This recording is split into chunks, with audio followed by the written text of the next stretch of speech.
You're listening to an Anazao Ministries podcast. Hey guys, Christian here. Normally on the show, we attempt to keep things as child-friendly as possible, but every now and then we can hit some harder subject matters or may even have some verbal discourses that may not be suitable for younger or more sensitive ears to hear. In this episode, there may be either a discussion on more mature topics or may have strong language, or perhaps both at once. Your discretion is advised.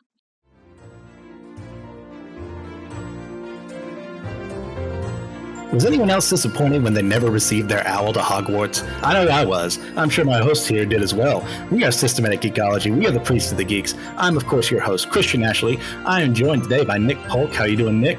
I'm good, dude. How are you? I'm all right, man. It's been a long day. Had a lot of classes to get through, but it's all over. I get to talk about one of my favorite series of all time, Harry Potter. We are also joined today by a special guest host, one who has a relation to someone we all despise and yet God commands us to love, Joshua Noel. Judy, would you like to introduce yourself to the audience, please? What's up, guys? My name is Judy Noel, for those of us who are actually in tune. Josh's cousin, but only by default, not by choice. Love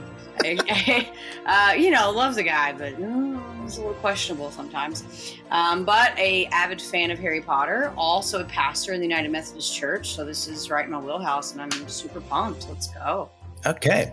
So with that all in mind, what has everyone been geeking out on recently?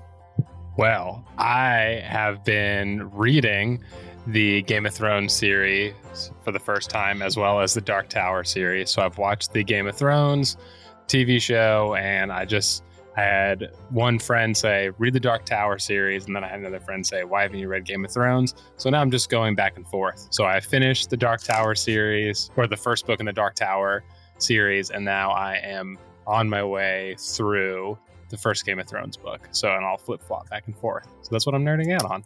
Yeah, Dark Tower series, a really wacky and fun ride overall. Game of Thrones, not so much wacky. Yeah. But still fun. Yeah, definitely fun and sad and, gut-wrenching. Judy, how about you? Yeah, so I'm a huge Marvel fan. So I'm currently going through the Marvel Cinematic Universe in like the stories chronological timeline, not when they actually came out. I just strongly recommend anyone to do that, especially now with like these most recent releases. I'm actually pretty far along. I'm rewatching the Loki series right now, which I forgot how much I loved. But it's so much fun to watch. I leave it to Noel to be a fan of the bad guy, but I'm a fan of the bad guy. I love Loki. He's just so cool. He's such a complex character, and it's fun to watch. So I have spent my time, now that my semester's over, about to enter my last year of seminary. So I said this summer I'm gonna enjoy myself and watch all my faves. So it's been fun. I don't know that the rest of the family's enjoying it, but they can get over it. I have the remote. There you go. Someone has to be in charge. And it might as well be me. As far as I'm concerned, I'm geeking out on what is about to be our summer season for anime, which I will be starting a new thing for the show. Like, hopefully once every week, I'll be coming on YouTube, and we're doing Wednesday Night Weeaboo, where I discuss all the anime I've been watching for that week. So I'm looking forward to that. I think our first episode will be the 28th, I think. And that's just me going over what I will be covering. So I'm looking forward to that. But you didn't come to hear me talk about anime. You came here to hear us all talk about Harry Potter and the Sorcerer's Stone.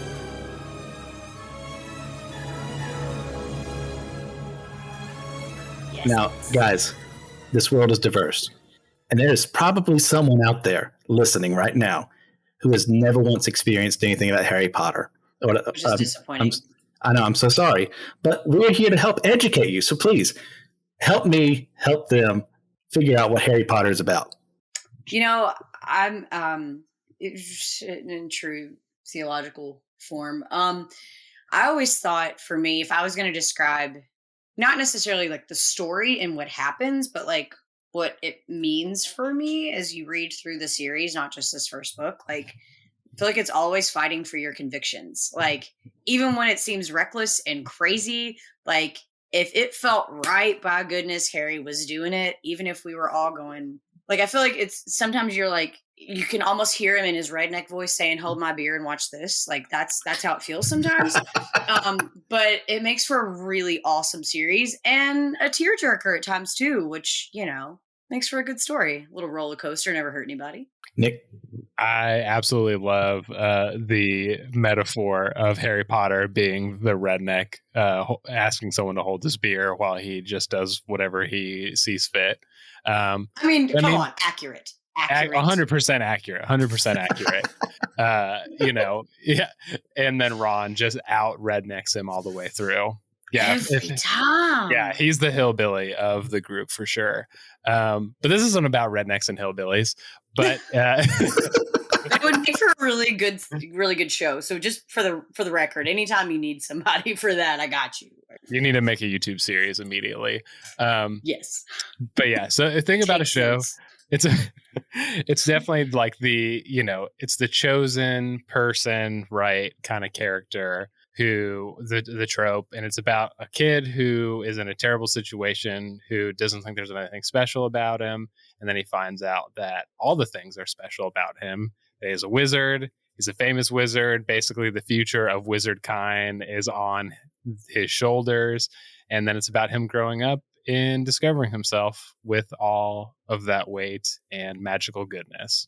Oh, yes. Well said, both of you. Yeah, it's just a super fun series of a boy and his friends growing up over time, coming of age, figuring the world around them. Oh, and he's also, a lot of people are trying to kill him.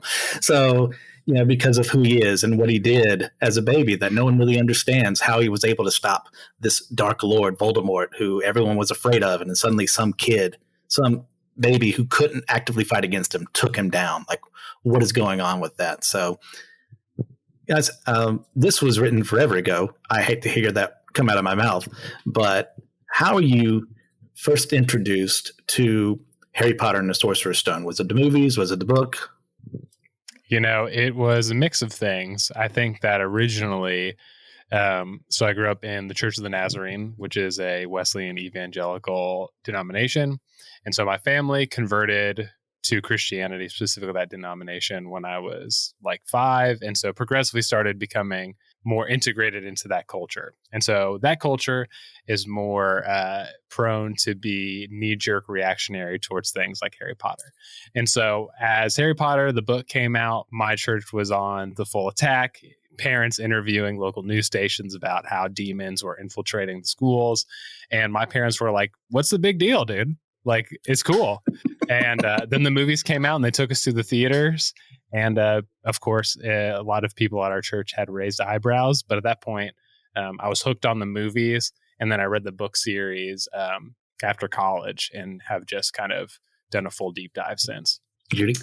Yeah, so I have to laugh a little bit. I think it is just blasphemous to watch the movies first and then read the books. Like, it hurts my heart a little. It's okay. I still like you. It's fine. You're not Josh. You're not Josh. It's yeah. We'll leave other comments alone. But I grew up in this. So I grew up in the Pentecostal church, very traditional. They also thought Harry Potter was full of demons, and so now my mom, whom if you ask Josh is his favorite aunt, because they it is a whole different level of nerd out when they get together. Like, just fair warning if you ever see it happen, it's like a phenomenon that cannot be explained. But I grew up in sci-fi. Like, I had a Dungeons and Dragons character when I was like 4. I remember Game of Thrones, like my mom reading the books to me. Like, Star Trek, Star Wars, you name it, and sci-fi was like surrounding me. But my grandparents, specifically my grandma, was like, we don't do that.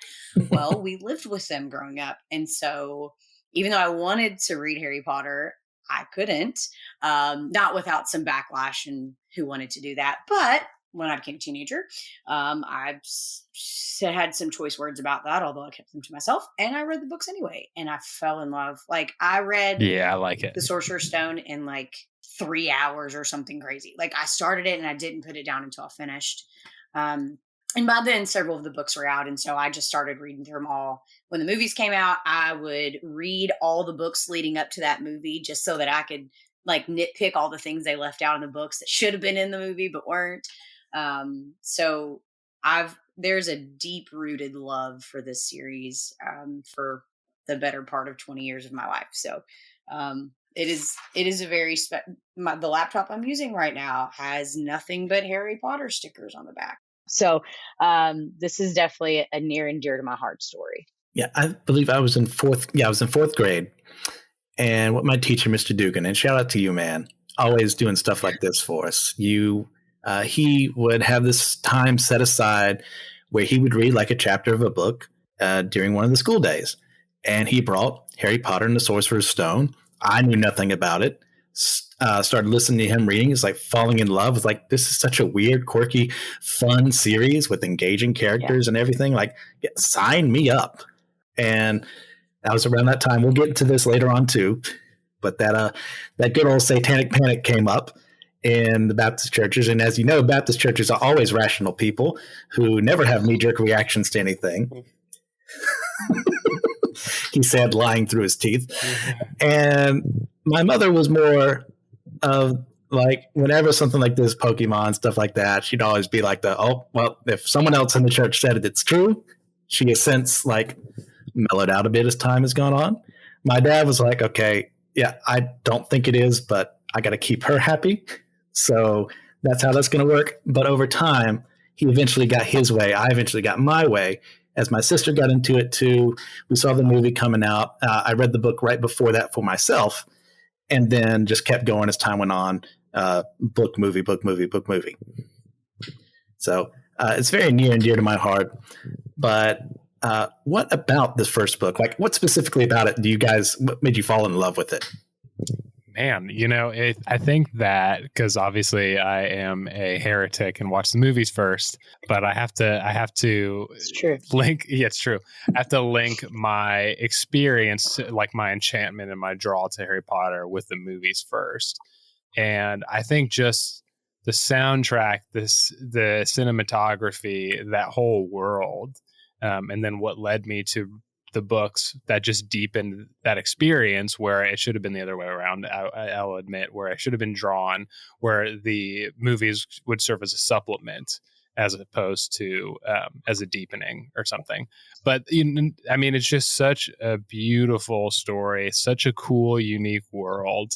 And like literally, I remember as soon as I watched the movie, I went and found whatever quiz I could, whether it was like onlinequiz.com or something, I think before Wizarding World was a thing, and found out what house I was, Yes. I should have had that as one of the questions. Oh, well, that's good. Judy? We should just plug that question in. Hufflepuff Pride. Let's go, baby. Okay. Listen, Gryffindor all the way. You would be a Gryffindor. Daggum right. I have two answers. Not what I actually want to say. Because I've taken the quiz based off of who I was before Jesus and who I am with Jesus. Oh, interesting. I am a very clever and, let's just say, power-hungry Slytherin. Ooh, let's go, dude. With Jesus, I am a more loyal, courageous Gryffindor. I like it. Man, I'm not worthy to be in the presence of two Gryffindors right now as a Hufflepuff. It's okay. You're not Josh. Okay. Yeah. That's all it takes. So, Judy, what made you fall in love with the series, since we've gotten off track? And that's okay, because that's what we do here. We have outlines and then we say, screw it. Yeah. Listen, don't get me on rabbit trails, because I'm really good at those. I think what I love the most, because there are lots of things, and we could fill a whole podcast with all the things I love about Harry Potter. But I think like reading this book, my first exposure to the story was watching this kid who had a really crappy childhood. Like, obviously it was like bottom of the barrel, sleeping in a cupboard under the stairs. Obviously, arguably hated by the only family that he knew. And he just got wrapped up and supported and loved by these people he had never even met before, but they knew him. They knew his story. And you see all these people coming and like caring for him and loving him, and Hagrid busting in and being like, happy birthday, Harry. Hop on this very sketchy moped that flies and let's take you to the visiting world where you belong. Like, to me, it was like the knight coming to save the boy in distress. Like, it was awesome. I just, the feel good part of the story just lured me in. Oh yeah. I mean, for me, it was just like falling in love with the world that J.K. Rowling was making of. There's all these fantastical things she's pulling in from mythology. And as someone, even as a young kid, I was super into Greek and Norse mythology. So I could recognize, oh, that's from this. Centaurs are from Greek mythology and all this stuff. It was my introduction to the concept of alchemy and all this other crazy stuff. It's like, man, like, I love the characters too. Like, characters are a huge part of what I get into stuff. But like, I'm also a huge like world builder lover. Like, how can you fill that in and make me believe this is a living, breathing world and not just something you made up that just exists because you have to tell a story? And she does a phenomenal job at that. Especially too, like, even in the first book alone, there are so many call forwards and people introduced that don't make sense until later on. Like, Sirius Black is mentioned in the first book. We don't care about him for 2 more books. Right. I love when writers do that. So, same. All that in mind, we talk about characters. Who is everyone's favorite? You go first, Judy. I don't think this question is fair, first of all. Like, I will say, I will do what I normally do, Judy, and I cheat. My answer is 2 people. Oh gosh, I could make a list, but if I had to narrow down, there has to be 2. And my 2 favorite, and again, if we were just talking about the first book, my answer would probably look different. I think in the first book, I would have to say Harry's my favorite, just because like I identified with him a lot. And yeah, let's keep things to the first book for most of these questions. I know. It hurts. Because I'll just say that Hagrid and Hermione are probably my overall favorites, but in this book specifically, Harry took the cake for me. I mean, cheesy as it may be, like, it just had to be. I mean, he's the main character. There's no shame in loving the main character. I mean, Harry's great. Yeah, Harry's great. You know, and I think for me, it's Hagrid for the first one, because I remember like you just love Hagrid. You know, with the feels, Hagrid just feels so deeply. He's hilarious. He's a buffoon, but in the most endearing way possible. And when bad things happen to Hagrid, or even when they're like, oh, when Hagrid slips up and he's like, oh, I shouldn't have told you that. And you're like, oh, Hagrid, why'd you do that? Oh, I love you, but you're going to get in trouble now. Yeah, Hagrid. Right. Like, it makes you want to like kick somebody's ass when his feelings are hurt. Like, 100%. Yeah. Like, what did you say? What did you say to my gentle giant? Yeah, we'll go to war for Hagrid. Right. And he could break you in half, but he won't, so I'm going to give it a go. Like, stop it. Yeah, all quality answers. But of course, my answer is the best because it's me. My answers are Fred and George Weasley. So now, in the first book, they don't get a lot of showtime. But when they do show up, it's like, yeah, they're in the scene and you're loving it. From the very beginning, when they're teasing their mother about, like, I'm Fred, he's George. I laughed so much because I had grown up since kindergarten with a group of identical twins. And to this day, I may have a 75% success rate on who is who.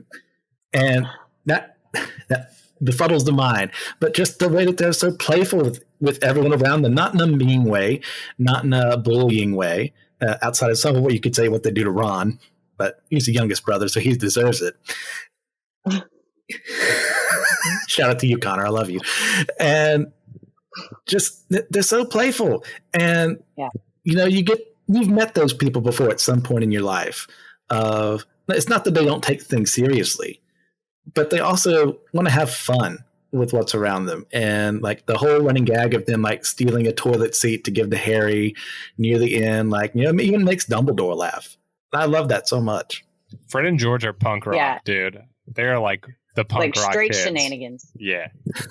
All right. So we start this novel off with Harry being delivered to the Dursleys after his parents have died. McGonagall has watched over them this whole day, and she's like, when Dumbledore says, yeah, I got to give him to her. And we know why later on, but for the first book, we really don't understand. And she goes, why would you ever bring him here? These people couldn't be more or less like us than is even possible. But Dumbledore has his reasons, as he always does. and he gives Harry to the Dursleys. Now, his relationship with them and the abuse that they kind of forced upon him this whole time is spread over the whole, what is it, septology, whatever, for 7 books. I don't know. I didn't look it up before I said that word.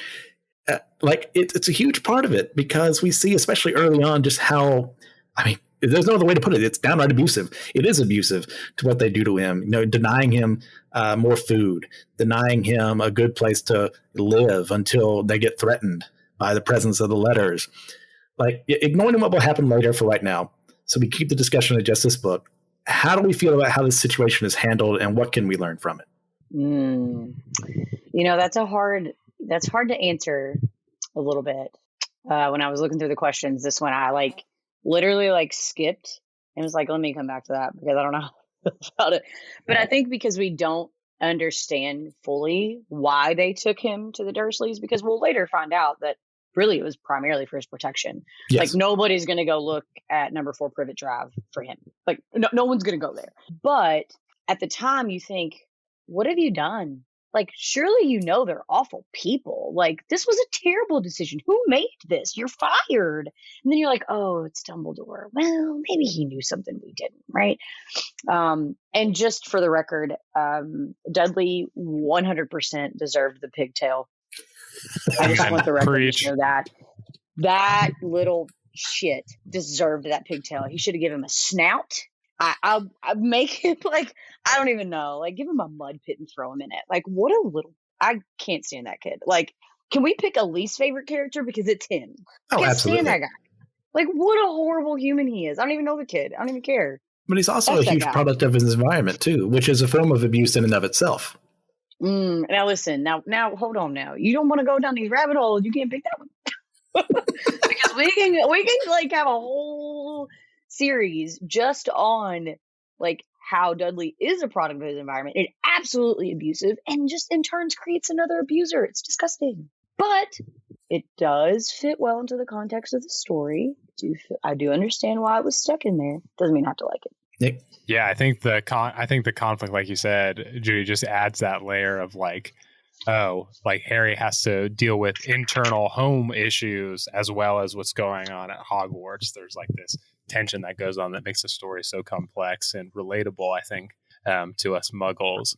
But I'm going to keep it to my main experience, because I've heard lots of cool talks and different people giving different perspectives about the Dursleys, and what about the Dursleys being thrust into this whole scenario that they had no idea was happening? That's not fair. I'm not saying their abuse is fine, but Mr. Dursley's a normal everyday guy who just wants to provide for his family, and now he's oh, Death Eaters want to come and kill this boy that's in my house? Who signed me up for this? This sucks. So yeah, which but I'm gonna put that aside there. This, like we said, we could go down a whole rabbit hole, but let's I'll just say that it sucks, because I remember, like everybody, when I watched the movies and read the books, you hate them. You hate the Dursleys with every inch, every word they say, their descriptions about them. You're these are just horrible, nasty people who treat a perfectly good orphaned boy like complete garbage. Yeah. Well, and I have to add, so I think how we interpret that situation is also very contextual, for our own context. Yeah. Because I do listen to the podcast enough. I don't know that Josh, I've never heard him talk much about our family and kind of our connection, but we are super, super tight knit. I didn't realize how tight knit, and so I started experiencing other families, and I'm oh, you guys don't even like each other. You don't even hang out or talk, and we do. And so for me, it was just hard to understand how I don't even care what the situation was. That they're family and they need you, so that end of story. That's it. You take the kid in and you do what you got to do, because that's your nephew, and he's an orphan now because his parents were just violently murdered. What do you mean? Don't be an asshole. Take the kid in, make sure he has food. Don't give him a shirt that drags the ground because your son's a hoss and you don't feed Harry enough food. Stop it. It's ridiculous. Yeah. And I deliberately narrowed this question down to just this book, because obviously there is more insight. We can get to them later on. But from just our initial reactions, you go, these people are the worst. How could they do this to a child? And like, there's no way these people could ever have any semblance of redemption in my eyes later on. And I'd say some people would say there's still abuses and that's it. And then other people say, I understand where they're coming from, don't like it, but I get it. I'm more of the latter. And like, yeah, I can't condone child abuse in any way, shape, or form, but I get it. Knowing who they are, knowing what they're about, it makes sense. This wasn't going to end any other way. And it couldn't have, because Harry needed this protection, which obviously spoilers for later on. Sorry, this is your first time getting into Harry Potter. So it's been 30 years. Yeah, it's been. Like, we should add a spoiler alert to like every episode. Yeah, at some point in time, it's like I'm not someone who cares about spoilers to begin with, but I want to be mindful of other people who are very sensitive in that regard, because I've met people before, like you mentioned, like, hey, this actor is going to be in this movie. I didn't know that. How could you tell me that? It's okay. That's because you're a kind man. You're a kind man, Christian. I had to learn to be kind. I'm not very kind naturally. Amen. So, yeah, that's totally Jesus' work in my life. Okay, a Christian of reading Harry Potter at this time around, I don't think you would have wanted to have met him. Yeah. So we mentioned it earlier. Like, I don't even have to say what I wrote in my outline, because I know for sure. Yeah, we all lived around the time when many Christians spoke out against this book, citing its use as magic as satanic in design. Did they have a point at all in what they were saying, or are they just completely way off base? I will say they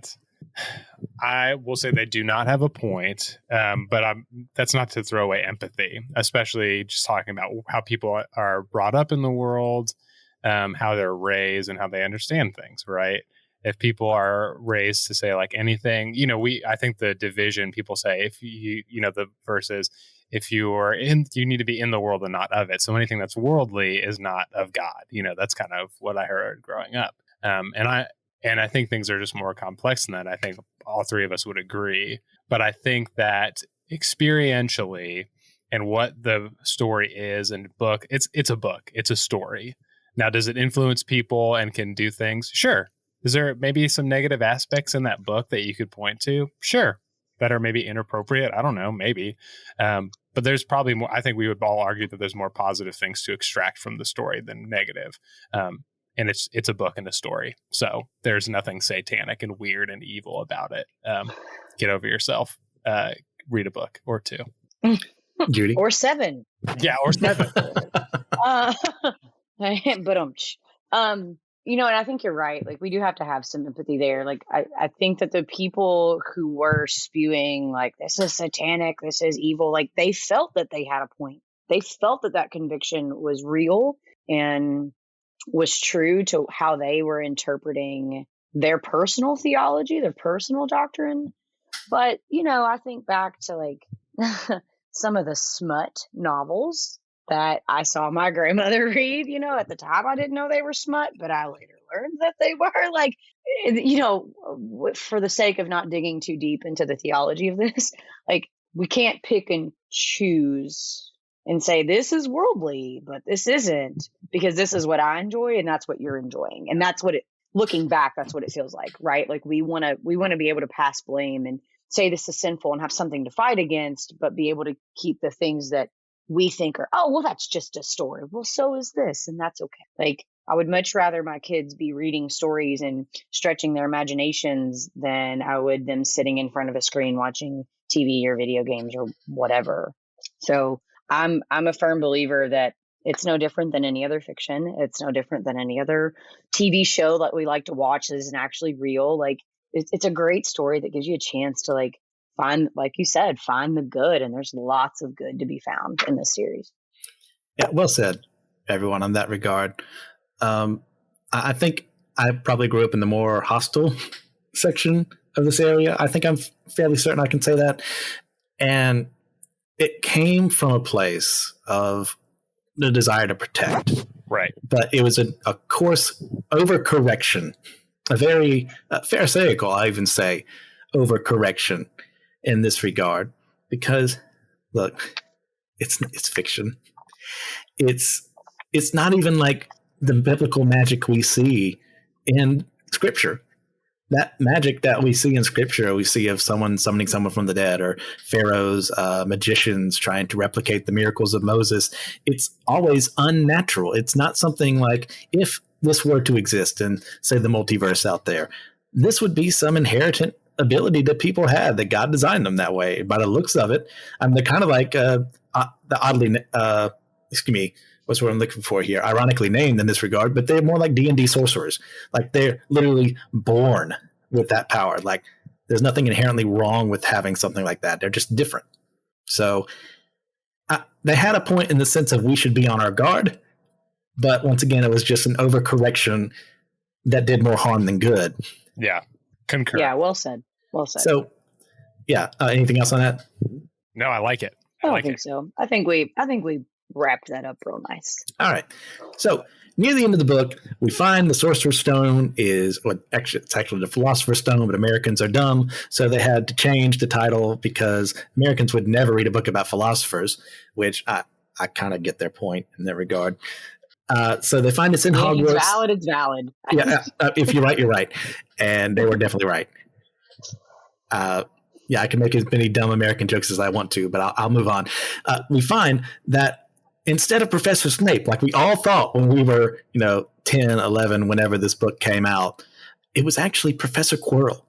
And he comes, he's got Lord Voldemort stuck to the back of his head. That's why he was wearing a turban. It's like one of those times of like, oh, I actually understand what that means now. Like when someone writes something early in a book and it comes back later, it's like, oh gosh, I can see it happening now. Even though I also really appreciated that Fred and George threw snowballs at the back of Quirrell's head, not knowing Voldemort was there the whole time. It just makes that scene 1,000 times funnier.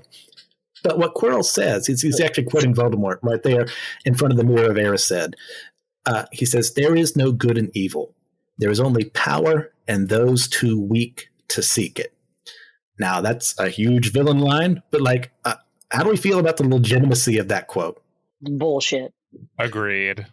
Bullshit. It's the words of a bully. That's what it is.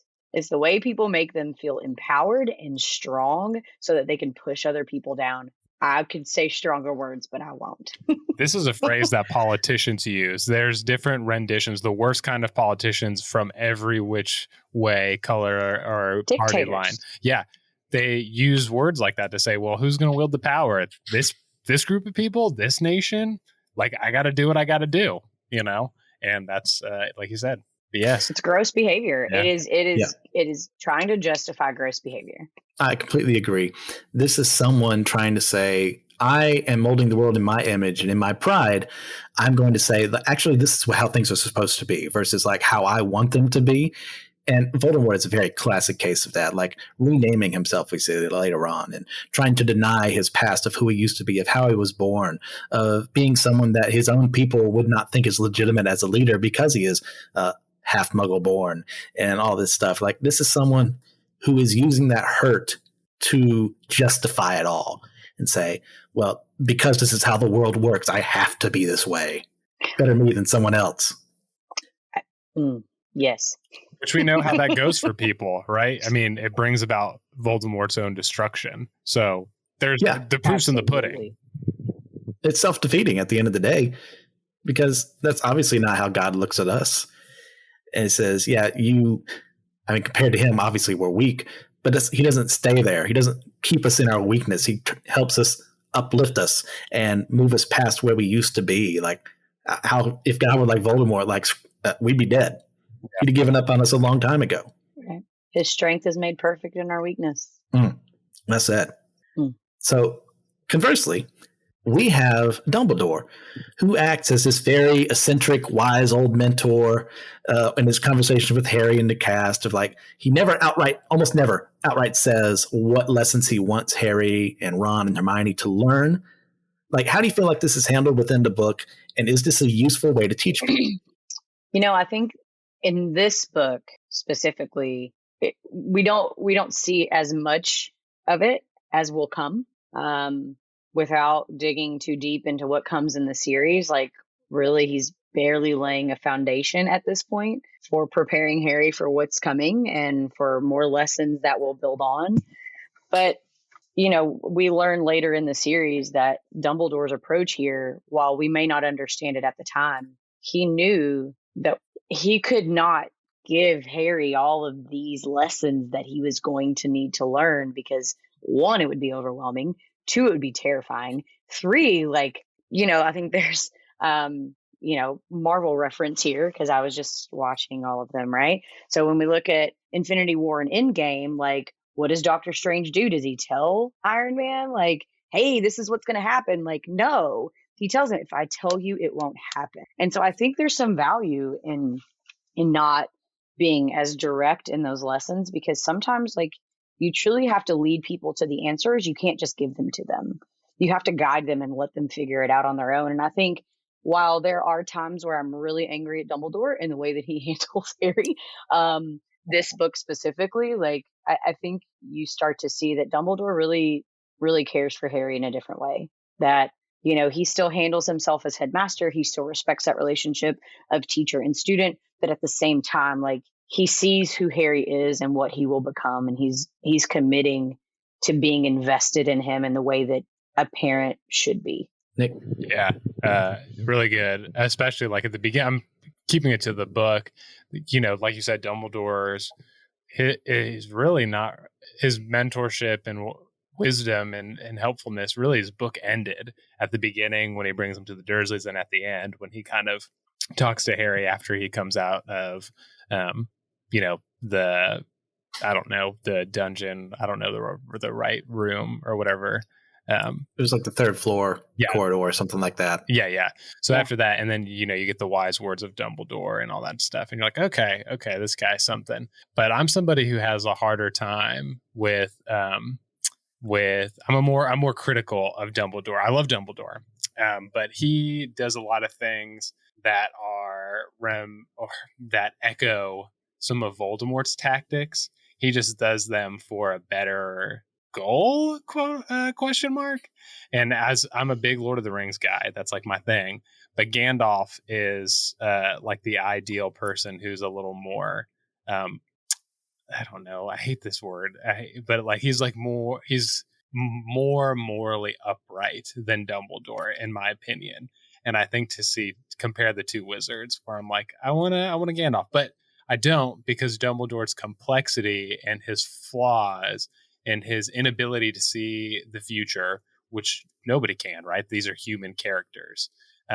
Like, it just makes the story that much more interesting and better, and one that I want to return to again and again to explore those where you're like, oh, Dumbledore knew this, or he didn't know. This is crazy. You go back and you figure out all the stuff that he knew and had his finger on. Yeah. Well, and I think you, without spoiling anything, you name it well, that there are things that we learn later in the series that Dumbledore knows in this first book, that when you find those out and you look back, you're like, man, what a hard spot to be in. Like, what a difficult position to be in, to be cursed with the knowledge, but have to not react or treat Harry knowing that, right? Like, not being able to spoil it for Harry, although that gives a very positive connotation, and there's not really one. But I think you're right. Dumbledore is a very complex character. He is very mysterious, and there are plenty of times that I like cussed him out as I was reading the books. But I think we find, like, later that not knowing what the future would hold, but knowing what he did know, I don't know who could have made a better judgment call. Like, I don't know if I could have done any better, or anybody else who could have. I think he was just trying to do the best he could with what he had and what he knew. Yeah. As if I'm the student in this situation, this is one of the most infuriating things in the world, because I want to be told, do this, do that. That way I know, oh, this is how this is supposed to be done. But sometimes when you have a good teacher, they don't tell you that. They need you to screw up. They need you to figure out how not to do something. Or, I thought I was supposed to go this way, but actually he was implying I needed to go this way. And like, in the moment, I hate that. But after the fact, most often when I've had a good teacher who's used that on me, I go, oh, they needed me to figure out how not to do this, so that when I do it later on, I don't just get complacent, or I just don't just get used to this, or what have you. And in the moment, it's, like I said, it's just so infuriating, but it's for a good purpose and a good goal. Dumbledore like we've said, is a very complicated person. Like what he knows right now about who Harry actually is and how the prophecies work and all that, holding on to that knowledge and only giving bits and pieces at a time is ultimately healthier. There's some stuff that should have been said earlier on, but we can't get to that yet. But he's trying to love the student. He's trying to guide him well. And I actually really appreciate this too. As I was rereading something, I kind of had this realization, like when he gives Neville those last like 10 points for standing up to his friends, he's rewarding Neville for what he himself could not do to Grindelwald. And I was like, oh my gosh, that is so good. That is so amazing that a teacher would do that. Like, hey, I'm doing this to you because, 50 some years down the road, before now, this happened to me. It's like, no, he doesn't need that explanation, but you understand his motivations and why he did it in the way he does, with more context in the series, obviously. So I really, like I said, in the moment, I hate it. I don't appreciate it. After the fact, I get it. I mean, I use that in my own writing sometimes. I have mentor figures who will just say stuff. They'll just say one sentence or something like that, and it has like no context behind it. And you have your characters trying to figure out what that means. But sometimes that's good for a plot. Sometimes that's good because that's what those characters need at that time. And I think Rowling did a really good job with that overall, not with everything as time goes on, but for the most part, yeah. With Dumbledore, I get him completely. Yeah, I think just before, but I think, like you said, Dumbledore, the teacher, is just a master, right? Obviously, you get away from all the complexity of politics and dealing with that situation. But as a teacher, he's a master. And I'm entering into teaching, and if I could be half as good as a teacher as Dumbledore in my tenure, I would be happy. So next up on our docket here, I think it would be a massive act of cowardice on my part, to not bring up the more recent controversies with J.K. Rowling. This has next to nothing to do with the book itself, but you're having this discussion. It needs to be brought up, and especially with how she's handled it with the current issue of trans rights and everything there. Like, obviously, if you haven't figured out by now, good people, I'm one of the most conservative people here, if not the most. So I agree with her belief that only biological women are women, but I'm not the only person who gets to speak here. That's not how these things work. I want to acknowledge those viewpoints, let them be brought up and discussed. Like, okay, so overall, how do we feel like she has handled herself in these fights on Twitter and elsewhere? And what can we learn about how to handle these issues better as Christians from what she's done and what has been done to her by people who vehemently disagree with her? So I'm going to try to keep this as neat and tidy as I can. So just a small amount of context here. So for those who don't know, like I said in the beginning, I am a licensed pastor in the United Methodist Church, and we are right now in the midst of chaos in what you can only call a split over the issue of LGBTQ plus inclusion in the church, specifically for commissioning and ordination of those in that community, as well as officiating same-sex marriages. And so this issue is it's kind of an open wound. So I'm going to do my very best to try to keep it from bleeding onto this podcast episode. But I'm a firm believer that you can carry whatever personal convictions you want. And how you feel about that issue, like Christian, we joke about, the fact that I'm a female pastor and you're at a Southern Baptist seminary, and how the SBC has made it very clear that they don't like my kind. But, all jokes aside, like, that doesn't mean that I hope we don't get to grab coffee since we're in the same city. I don't care that we disagree. In fact, I enjoy that because that makes the conversation richer. That gives me the vantage point. There's a book by Huso Gonzalez that I love, and I won't. It doesn't really pertain to this specific episode, but it says that we look at theology, biblical interpretations, as if we're all looking at a landscape, right? It's the same trees, the same hills, the same creeks, the same brooks, the birds and the flowers and all this beauty, but no two of us can stand in the same spot. It is absolutely impossible for me to stand where you are. You can be right next to me. Hell, I can climb on top and hang out on your shoulders, and we're still not in the same place. What I see looks different from what you see. Now, your personal convictions are yours, and I'm happy for folks to live according to that. I will never, and I this is a hill I will die on. I will never speak openly to condemn other people for their sins when God can forgive me for mine. I have a heck of a past. It is wild. I'm a knoll. There's lots of shenanigans in there. But I tell you, God still called me up from that rubble, and I get to lead other people to the cross every single day. And if he can call me in my mess, he can call anybody else in theirs. Now, I know that all of us may feel strongly about the issue. We could do a whole episode on the science behind those who feel that they identify as transsexual or transgender. I would argue that some of that has to do with our very binary society that says like girls like this and boys like this. Like we can't say that we haven't made folks feel like if they like things that we typically put in a boy box, that they don't feel like maybe they are a boy, or that if we say all of these things in a girl box, that as a male, if I like those things, then maybe I am a female. All that aside, there is a much better way to share your personal convictions without making stabs that are hurtful for other people. And at the same time, the way to respond to her isn't to throw more daggers back. Like there's a better way to come to the table and disagree and have a conversation about it. There's no reason to cause harm. Absolutely no reason. You can point to stories throughout the gospel over and over and over again where Jesus sat with the people that no one else would sit with.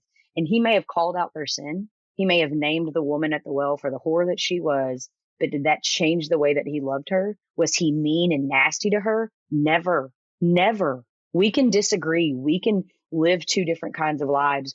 I can affirm women in the pulpit and you can attend an SBC that doesn't. And you know what? I'm not going to love you any differently. And I'm sure as hell not going to be mean to you because we don't agree. Like I'm never going to back anyone who is mean to someone else just because they don't believe the same way. They don't look the same way. They don't dress the same way. None of that matters. My job is to love. And if what I'm saying or doing isn't loving, that I'm doing the wrong thing.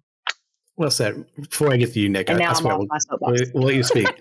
But in certain regards, I completely agree with what Judy has said. I never want to live in an echo chamber. I never want to be the kind of person. I want to surround myself with people who always believe what Christian believes, because Christian is always right. That is proven to be false the vast majority of every time I've opened my mouth. Same. Because I mean, recently in whole church, I've done several episodes. Two of this moment in time. You're big into Dr. Ord, aren't you? Yeah, I am. Yeah, I love it. So he's been on there. We just recorded an episode this week on LGBT issues as well, because they just wrote a book about how the Church of Nazarene should be LGBT affirming. And obviously I'm not of that belief. And it was one of the most fun conversations I've ever had in my life. And if I had just been that person to say, I disagree with this man, therefore he has nothing of worth to say to me, then I missed out on over 2 episodes, at least 3 hours worth of fun, challenging conversations that I never would have had if I just said, oh, you don't believe what I believe, shut up and talk to people who care. That's not how this works. Absolutely. Nick. You know, it's hard to follow up with either of what y'all said, because I think that y'all wrapped up, especially in the way that we talk with each other and are kind to people, and especially as Christians, there's just a way that's supposed to be different than attacking other people. Now, I will say that I think that God is also, in our faith, requires justice. Now, what do I mean that I think that justice is a natural thing that occurs when we talk about Voldemort, talking about power and those who want to seek it, that there's a natural consequences that occur. You read, and I think that, and I think, and for me with J.K. Rowling, I'm more explicit. I am, affirming to most of the extent in the LGBTQ plus movement. Most of it I'm pretty, I'd probably say 99% on board with. But it's not so much about where J.K. Rowling stands, but I think her activity, which has been specifically to target the LGBTQ community, specifically trans people. Now, the internet loves hatred and discourse. And so that stuff is terrible. And like you said, daggers is not the right way to respond. But I think that J.K. Rowling deserves some sort of consequences, whatever that looks like. Natural. I'm not a judge, but I'm just saying that as for me, when I look at myself in my own life, if I murder somebody, and I'm obviously, this is crazy, sorry, and I'll end it here. But if I murder somebody and I go to jail, even if the family forgives me and God's forgiven me, I'm not going to say, okay, let me out of jail now, please, because I obviously deserve it because forgiveness. No, I will recognize that what I've done and I have some sort of societal debt to pay. Okay. And I think that people in our society are resistant to that because, of course, other people need judgment except me, right? Except for when I deserve forgiveness. Other people don't, except for my standards. But no, I think we need to be consistent. There's people that need consequences for their actions. And I think that J.K. Rowling deserves negative consequences for the way that she's acted, not for her beliefs, but the way that she's acted upon those beliefs. So there we go. But yeah.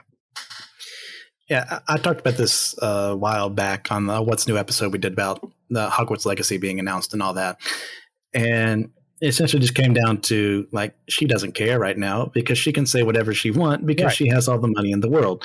And when you have, I phrased it as FU money at that point in time, well, you can do that. And you know why? Because you can afford to do that. And it's not fair. That's not worthy of anything of merit. But there's a way to have this conversation. There's a way not to have this conversation. And the way she has been handling it, the way Twitter followers and trolls have been handling it, definitely not the way to do it either. Like, I don't see a hero in either one of those situations. So on that cheery note. So, guys, rate and review Harry Potter and the Sorcerer's Stone out of 10. I'll start so everyone has time to think. For me, this is a 9 out of 10. Like, it's not perfect by any stretch of the imagination. Rowling is finding herself, finding her voice, and figuring out the world at the same time, especially compared to later books. There's no way I could rate this like closer to a 10 if I'm rating some of those other ones very close to that or even at a 10. So I'm a 9 out of 10 for this. How about you? I think that I would have to say, because it is the introduction to the series, so like obviously at this point you're reading the book, you haven't read any of the others, this is the only one that you have to judge on, I would probably rate it probably a 7.5 or an 8 out of 10. It's a great story. It caught my attention.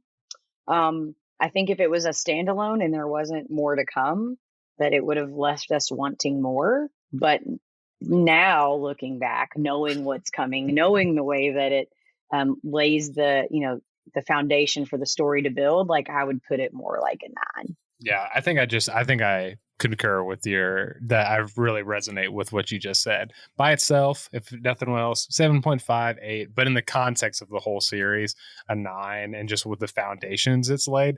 And experientially, I'll divide that from like technically, but experientially, it was such a magical experience for my youth, and it's a 10 out of 10 experientially. 10 out of 10 experience. Agreed. Well said. All right, guys, let's move on. Does anyone have a recommendation for the audience to check out? It does not have to be related to this topic. Could be completely anything else. Geeky, have at it. Well, I'm excited because it finally came in the mail. So I have my to-be-read list, because now that I don't have to read like huge books on, systematic theology, and I can read for fun. How lucky you. I don't take summer classes on purpose because I would literally die. Like I would fall out in the floor and have no life left. But I got the book, The Gospel According to Harry Potter by Connie Neal. Ooh. I haven't got to read it yet, but I've had several friends who have read it and they're like, this is right up your alley. You're going to love it. So for anybody who appreciates theology and Harry Potter, I've been told this is a great book. Maybe I'll get to come back and hang out with you guys another day and I can tell you how it was. So. I am a big Diablo person, and Diablo 4 has come out, and I have been playing so much freaking Diablo 4. It's so fun. Play Diablo 4. Worth it. For a similar in some appearances, but obviously its own thing book, I recommend A Wizard of Earthsea by Le Guin, I think it's her last name. It's a really fun series. Like that. Obviously, there are similarities, but it's not the same in any regard. Anyone who tells you otherwise, they clearly haven't read either one. good time, good writing, very well fleshed out world. Check that out. So, guys, thank you for listening to this episode of Harry Potter and the Sorcerer's Stone. We will, of course, be doing more episodes along the way. Who knows who will be hosting those? I definitely would like to be part of those conversations. I love all 7 of these books, but we'll see what our evil overlord, Joshua Knoll, decides to do. Even though, shout out to you, Joshua. We love you, and we'll make fun of you all day long, but I'm very appreciative of all the work that you do. So shout out to Joshua. That's my recommendation. Say thank you to Joshua, really. Also tell him you don't like him, but say thank you. Thank you, Josh. But we've been nice to and him hate for a you. very long time. We should cut it out. So, guys, if you have a moment of time, just please leave us a 5-star review on your podcasting platform of choice. Visit us on our YouTube page. Like I said earlier, we're doing more series on there. We're trying to expand our audience in that regard. It's been a lot of fun recording videos there. We have a Discord and the Patreon as well if you'd like to get more conversations, including one question we'll be asking today after this recording in regards to Harry Potter. So also as well, give us some future episode ideas if you'd like to do that too. But remember, we all are chosen people, a geekdom of priests.